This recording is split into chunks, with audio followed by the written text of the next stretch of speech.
Hi everyone, my name's Sydney. I'm a second year vet student, actually 1 week away from being a third year vet student. So I just finished up my series on advice for getting into vet school, and then today's video is going to be advice for what to do after you've been accepted to vet school. So I have 7 steps for you that you probably should do after you've been accepted to vet school. So the first step, basically, no matter who you are, whether you've taken the traditional route or non-traditional route, should be to accept your spot. Most schools will send you an email saying you've been accepted, and now you have to accept that spot that you've been given. So I'm not going to show you like my actual forms, but I just want to kind of like give you an idea. This is about how thick it was, and I had to basically read through all this and sign a bunch of things. But it involved like accepting my spot, and then I had to agree to pay a deposit, which for the University of Missouri was $500.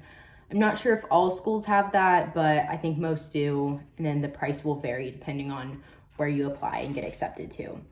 But I had my acceptance form, and then I had to agree to all of those terms of like paying the deposit, and then I had to submit my immunization and health history form as well, and that I had to agree to getting rabies shot and tetanus shot. Some schools will pay for that for you. Mizzou did not, so I had to agree to pay for that stuff out of my own pocket or find a way to pay for it. That didn't involve the school. Then we had like photo and video release form, the confidentiality statement. So I agreed to not discuss any, like use any patient names, anything like that. And then we had like academic honesty and live animal use agreements as well. So lots of things to read and sign and agree to. And so that's usually they'll give you a very brief time to do all that before you return it back to them. So definitely be constantly checking your email, looking for that acceptance email, which you know you're probably already doing, but then know once you get it, open it and start filling out all the stuff, because I feel like a week is like the most they give you. Usually they give you just like a few days to read all of it, agree to all of it, and submit it back to them. My cats are fighting. Step 2, kind of depending on where you are, should be to graduate.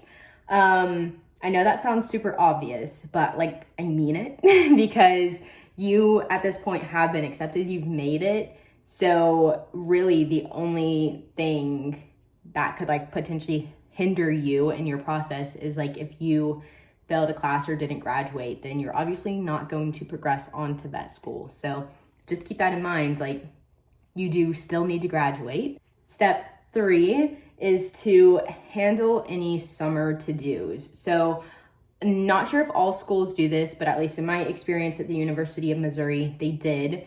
They had like a Canvas portal that we had to go on to, and we had to do all of these things during the summer to get basically ready for the school year. And it involves things like setting up our school email, logging into Canvas and Blackboard, and then connecting our laptops to Wi-Fi and the school printers. Then we had to like download Lockdown Browser and make sure that works on our laptops, and enroll in a tuition payment plan. And then we had to sign up for orientation. Like I said, I'm not sure if all schools do that, but at least at the University of Missouri, they do. And so just be prepared that like that might be something you have to do. It didn't take up a lot of my time, but still it's just something that like if it's on your checklist, make sure you do it. Moving on to step number 4 is to find a place to live. So I know that sounds also kind of obvious, but don't wait on finding a place to live, because you have to keep in mind that most of these vet schools are in like college towns, which means you're not only competing against other vet students for a place to live, but you're probably competing against like a whole college campus worth of students for a place to live. And keep in mind, if you're thinking of living, you're just like, oh, I'm gonna live in a dorm, something like that. most undergrads get priority for dorm living. They told us that straight up. They were like, don't, there's fuzz. They told us that straight up. They're like, if you're planning on living in a dorm, don't, because they give priority to undergrad students and especially freshman undergrad students. So like odds of you getting in a dorm, probably pretty low. I can't obviously speak for all schools, but at least at the University of Missouri, that's how it goes. That's what they've told us. So just maybe keep that in mind. Like I said, I'm not sure how all schools go. If that's something that you're like thinking about doing, is living in a dorm, you might maybe contact the school. Or for me, I joined a Facebook page for vet students and like finding places to live. And basically people tell you straight up, you won't find a dorm. So just maybe see if there's like a Facebook page, anything like that, that has advice for finding a place to live. Also, people will go on there and be like, hey, I'm looking to sublease, or I need a roommate, things like that. So that's always a good resource. So just keep that in mind. If you're thinking of living in a dorm, it may not work out.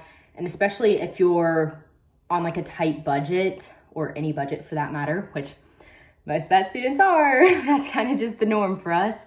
But keep in mind, if you're on that budget, it might really limit or make it harder to find a place to live. So definitely don't wait too long to find a place to live, because they get taken really quickly. So step number 5 is to buy only what's required. I know that it's super hard, like when you've been accepted, you're just super excited and you're like, I need to go out and buy new scrubs and stethoscope and coveralls and boots and all of this. And it's even harder because people hear that you've graduated and hear that you've been accepted to vet school, and they're like, what do you need? What can I buy you? So Wednesday's being crazy. So it's really hard to not come up with all these things that you need, but I highly recommend you only get what's required, because sometimes you'll go and you'll invest money in these things, or people will buy you things, and turns out you can't even use them, at least not while in vet school, because they'll have restrictions on like, you can't wear scrubs of this style, like no jogger style scrubs, or you can't have patterned scrubs. Maybe you can only have like seal blue or black scrub. And for coveralls, maybe they can only be short sleeve, navy, things like that.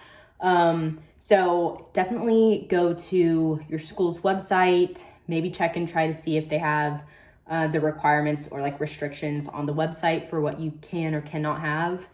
And then if you find those, then you can go buy them, or you can have people buy them for you, whatever. But I suggest waiting until you know those restrictions and requirements first. Otherwise, you might waste all your money. Also, going along with this is knowing what is required and then asking people to buy that for you, because at this point in time, now that you're in vet school, this is kind of a time when you're just like hemorrhaging money. Some schools require only specific types of laptops. Like some will require that you only have a MacBook.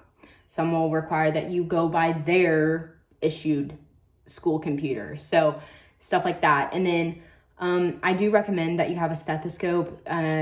Usually if you just go buy like a basic Littmann stethoscope, you'll be fine with that. Then I suggest trying to figure out if the school will buy your vaccines for you, or if you have to pay for those out of your own pocket, because rabies vaccine is not very cheap. So if people want to give money towards your rabies shot, that would be great too. So yeah, just if you find those required materials like a stethoscope, scrubs, coveralls, boots, laptop, vaccines, anything like that, and people are offering to help you pay for it, then by all means ask for their help. But just make sure they know like what specific things you're required to get. Last thing with that is textbooks. I know if you go read a syllabus, a lot of them will say, this is your required textbook. But just like an undergrad, I still hold off on textbooks, because I'll have a lot of peers be like, hey, I found a cheap version, or here's a PDF for it. Or professors will be like, I know I said it's required, but it's not really, it's just highly recommended. So I still suggest holding off on textbooks until you actually start school. And if they say you need this, then go ahead and get it, or maybe some of your peers will find you a cheap or free version of it. Step number 6, another super obvious one, but just putting it out there. Pack and move now. So make sure you do that if you have to. Step number 7, I highly recommend that if your school has an orientation week, that you attend it if it's not required. It's a great time to meet peers, professors, possibly upperclassmen, and these peers, professors, upperclassmen are probably going to be able to offer you some advice or help. It's also just great to have friends. So I recommend you go. It's super beneficial, at least in my opinion. And a lot of times during orientation week, they'll show you around, like tour the campus with you so that you have an idea of like where you go for classes, where you go for anatomy labs, stuff like that. So I recommend going. I thought mine was pretty helpful. I thought mine was pretty fun as well. So I think it's ultimately a pretty beneficial thing to go to. Now, the last step, step 8, is to get prepared for your first day of school. I do recommend that you read through the syllabus for each class, at least for your first round of classes. You can pretty much get lax with this later on. I still recommend that you might like skim through it, but to begin with, I recommend that you look through the syllabus for each class, because it's gonna have what is like required in that class, things to note, like what to expect for that class, a good idea of how exams are gonna go, when you're gonna have exams. So I recommend you look through syllabus and schedules for classes, at least for that first week. Then I recommend you print off or download any required documents. For like anatomy lab, you might have to sign another document or waiver thing saying that you understand that you can't like redistribute any of the cadaver images or videos, and that you agree to like not mistreat or misuse any of the cadavers. Also, before your first day, so like the night before, the day before, I recommend you go through and you gather up all the required materials that you need, and you make sure that you have them like in your backpack or by your backpack. That way you don't forget any of them. So things like lab coat, laptop, dissection kit, stuff like that, any signed forms. So just that way you're not running out at the door and then being like, oh no, I forgot everything. Yeah, so I recommend you just go through, gather it up. That way when it comes to actually having school, you're not forgetting anything. Next is I recommend that you find your schedule and you like take a picture of it, print it off, whatever you want to do. Just know your schedule. That way you're not lost. I mean, you might still be lost. I was kind of a little lost, but you're not overly lost. You're not like completely without a clue of where you're supposed to go or what you're supposed to do now. And my last recommendation is that you pack a lunch, at least also for the first week. At this point, you will be learning your schedule and how it's going to go for that first week. So me, for my first year, I was at school a lot and I lived 20 minutes away from the school. So that means that I didn't really have a lot of time. We only had 1-hour lunches during our first year. So it means I only had like 20 minutes to leave the school, drive home, drive back to the school, which then only gave me like 20 minutes to like make food, eat it, stuff like that. And that's not taking into account the walking from the parking lot into the school and parking, because that's like it was an almost 10-minute walk, which means then I had 0 minutes for lunch. So anyway, I recommend that you pack your lunch at least for the first week and you try and figure out, do I have time to go home for lunch? Do I even want to go home for lunch? Stuff like that. And that way, if the answer is no, then you're not stuck at school for all hours of the day without food. I think that's all. So I just want to congratulate you if you've been accepted to vet school. That's such a big accomplishment. That's so excited. I'm genuinely so happy and excited for you. I hope that my video kind of helped you some, gave you an idea of like what you need to do now. Soon I'm going to be uploading a video on materials that I think are like essentials for your didactic slash classroom years. So stay tuned for that. But with all that being said, thank you so much for watching. I hope you enjoyed, and goodbye.